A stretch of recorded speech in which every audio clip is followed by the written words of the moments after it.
What's this? A letter for me. Welcome to another episode of Remember the Great Sports Through the Mail Thursdays. Keeping with the Olympic theme, I'm going to share with you 3 Olympic returns. Again, these are not Winter Olympic athletes, but these are Summer Olympic athletes. And I just wanted to celebrate the Olympics on my channel by sharing a couple returns that I got back after enjoying the Summer Olympics this past year in 2021. And while I was watching those Olympics, I contacted a lot of these guys, saying I'm literally watching Team USA play right now while I'm writing you this letter. And the first return is returned from Florida. And a lot of members have gotten this guy back that are on YouTube, but I needed to upgrade my Team USA set, and that is former Texas Rangers great / college baseball great Oddibe McDowell on his 1985 Topps Team USA card. And the version that I had actually was signed in black, so I'm very happy to get it in nice thin blue Sharpie. Oddibe was also generous enough to sign a 1990 Topps, and he also signed a third and personalized it to me. Best wishes, Oddibe McDowell. And I think that one turned out really nice with the personalization and the Bible verses that he put there. But the primary reason that I wrote him was to get that Team USA card signed, to upgrade it for my set. Because like I said, the one that I had was signed in black Sharpie. It's always nice to get a nice clean blue signature on a card. So let me tell you about Oddibe McDowell and his college and pro baseball playing career. McDowell was a noted multi-sport athlete at MacArthur High School in Hollywood, Florida, and won the Florida High School Association Class 4A Wrestling Championships in 1979. So this guy's not just a baseball player, but he's also a wrestler. McDowell will be drafted out of high school, and this is another individual that was drafted multiple times throughout his career. He was drafted in the 4th round by the Cardinals out of high school. Well, after high school, instead of signing, he actually competed in the 1981 World Games in Santa Clara representing Team USA. Well, he started out playing at Miami-Dade College, and he had success there where he was drafted again by the Yankees, it looks like, and also the Blue Jays. But instead of signing with any of them and the Twins, so drafted 3 times while at Miami-Dade, he decided to transfer to Arizona State University.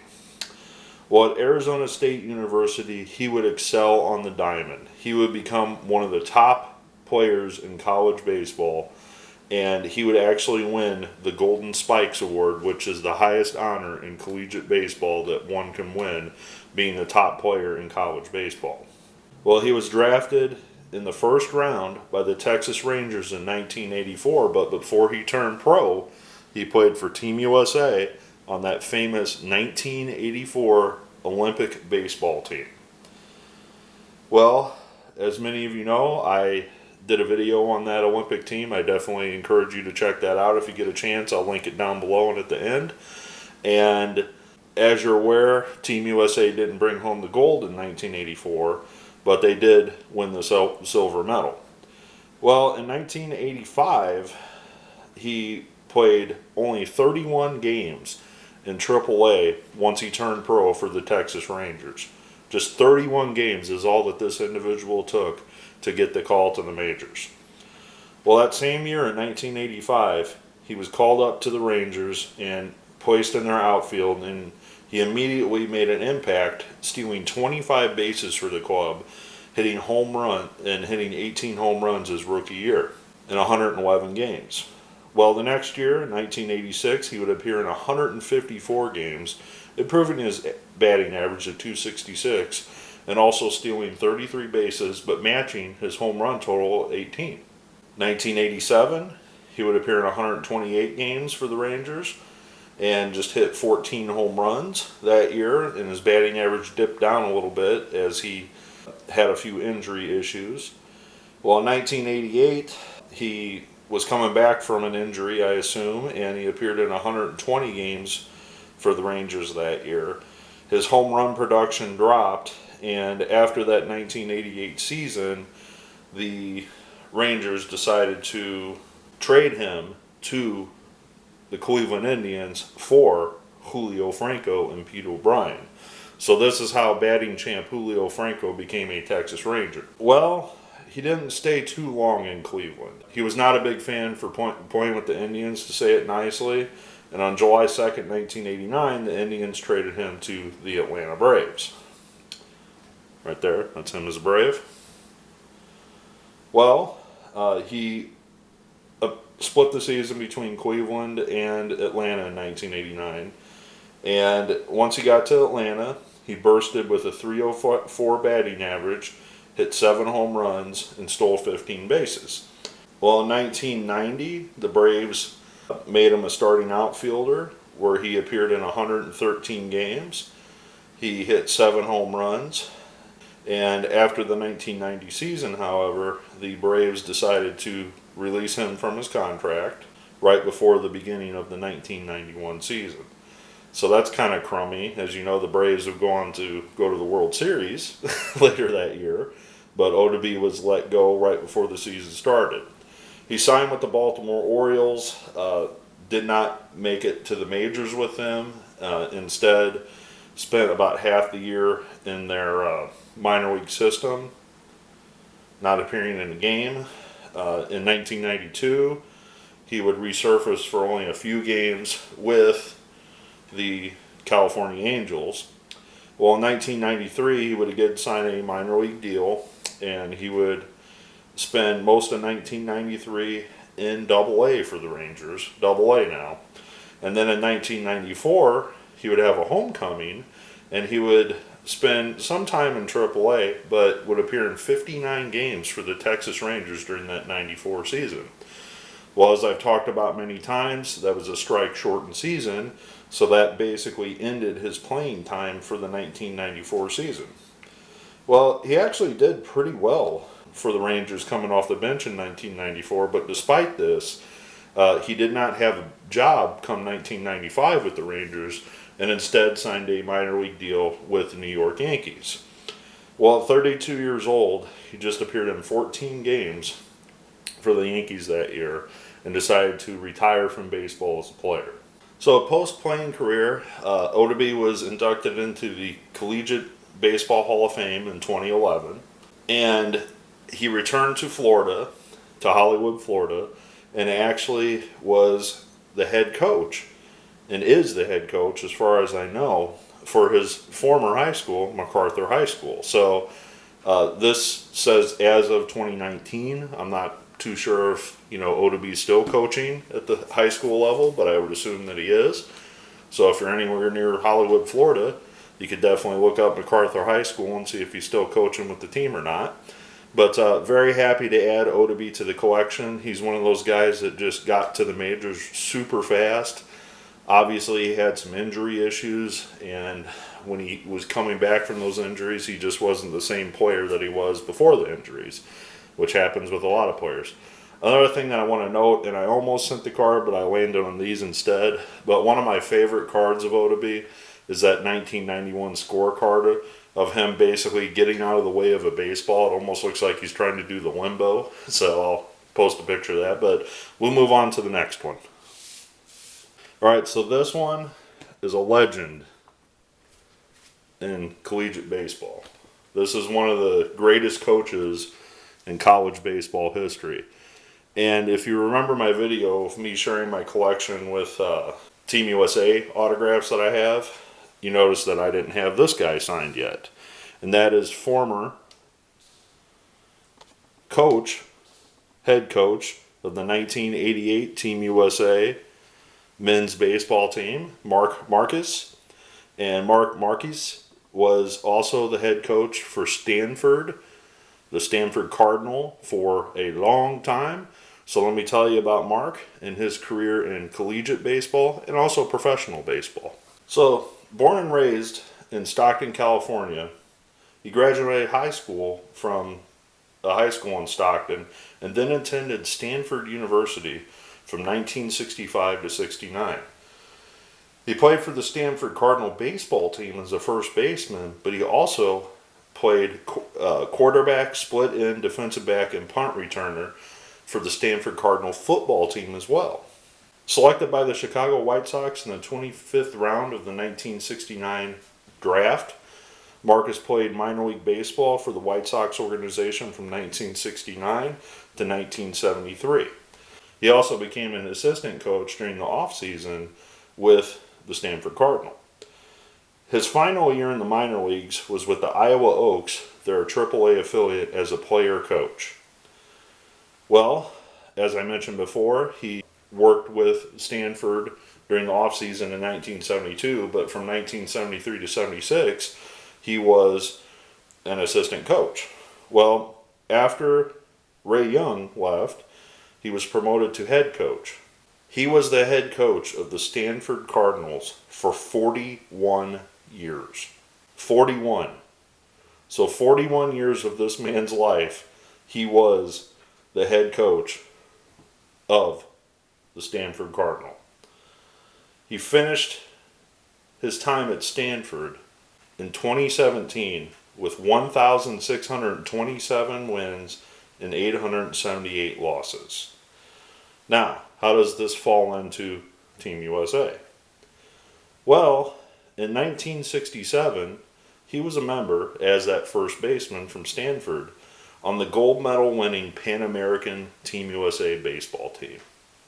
A lot of people don't realize that he was a player before he was a coach in Team USA. Well, the Stanford Cardinal won the College World Series in 1987. So who better to coach Team USA baseball with the top collegiate players in the country than the national champion, Marquess. He would guide Team USA to winning the gold medal in the 1988 Olympics, the first gold medal in Team USA baseball history, and also in 1988 would win the College World Series. So how many coaches in any sport can say that they won a national championship in their sport and an Olympic gold medal in the same year? That's just amazing. Overall, he was the three-time NCAA Coach of the Year, Baseball America Coach of the Year. He was elected to the Stanford Athletic Hall of Fame, of course. He was also a coach in Team USA Baseball in 1981 and 87. He was an assistant coach on that 1984 silver medal team. He was, it's just amazing the career that this individual had, and I'm so happy to add Mark to the collection because I was lacking this card signed in my set. So he not just signed one, but he signed 3 of them for me. So very happy to add Marquess to the collection, and we'll move on to the last one. All right, so this next one I'm going to share with you, and as you can tell, I'm trying to cover all the Team USA sets I'm collecting, and this is an autograph return from Todd Greene on a 91 Topps Team USA card, and this is the 91 Stadium Club version of that card, and you can tell it's the same photo basically, just a couple frames difference. And he also signed a Upper Deck card and a minor league Fleer Excel card that looks totally 90s. So signed in nice blue Sharpie. So let me tell you about Todd Greene, his career in Team USA, and his overall career in baseball. So Greene was born in Augusta, Georgia, and attended Evans High School in Evans, Georgia. He went on to attend Georgia Southern University. He played for Georgia Southern and was named the TAAC Player of the Year in 1990. In 1991, he was part of Team USA's Pan American squad that finished with the bronze medal in Havana, Cuba that year. He also played in the Cape Cod League before being drafted. And before finishing up at Georgia Southern, Greene finished third on the all-time home run list with 88 home runs. He was selected by the Angels in the 12th round of the 1993 MLB draft. And this is where things really get interesting with Todd Greene. So, as I mentioned, he cracked a lot of home runs while he was in college. Well, what did I tell you the numbers he put up? Well, in 1993, he appeared in 76 games for the Angels' low A affiliate. He hit 15 home runs that year. Well, in 1994, as I mentioned with McDowell, that was a strike-shortened season. Well, he still appeared in 133 games and hit 35 home runs that year for the Angels' high A affiliate. Well, the next year after the strike ended in Double A and Triple A, not only did he do better, he actually hit 40 home runs between Double A and Triple A and batted 300 that year.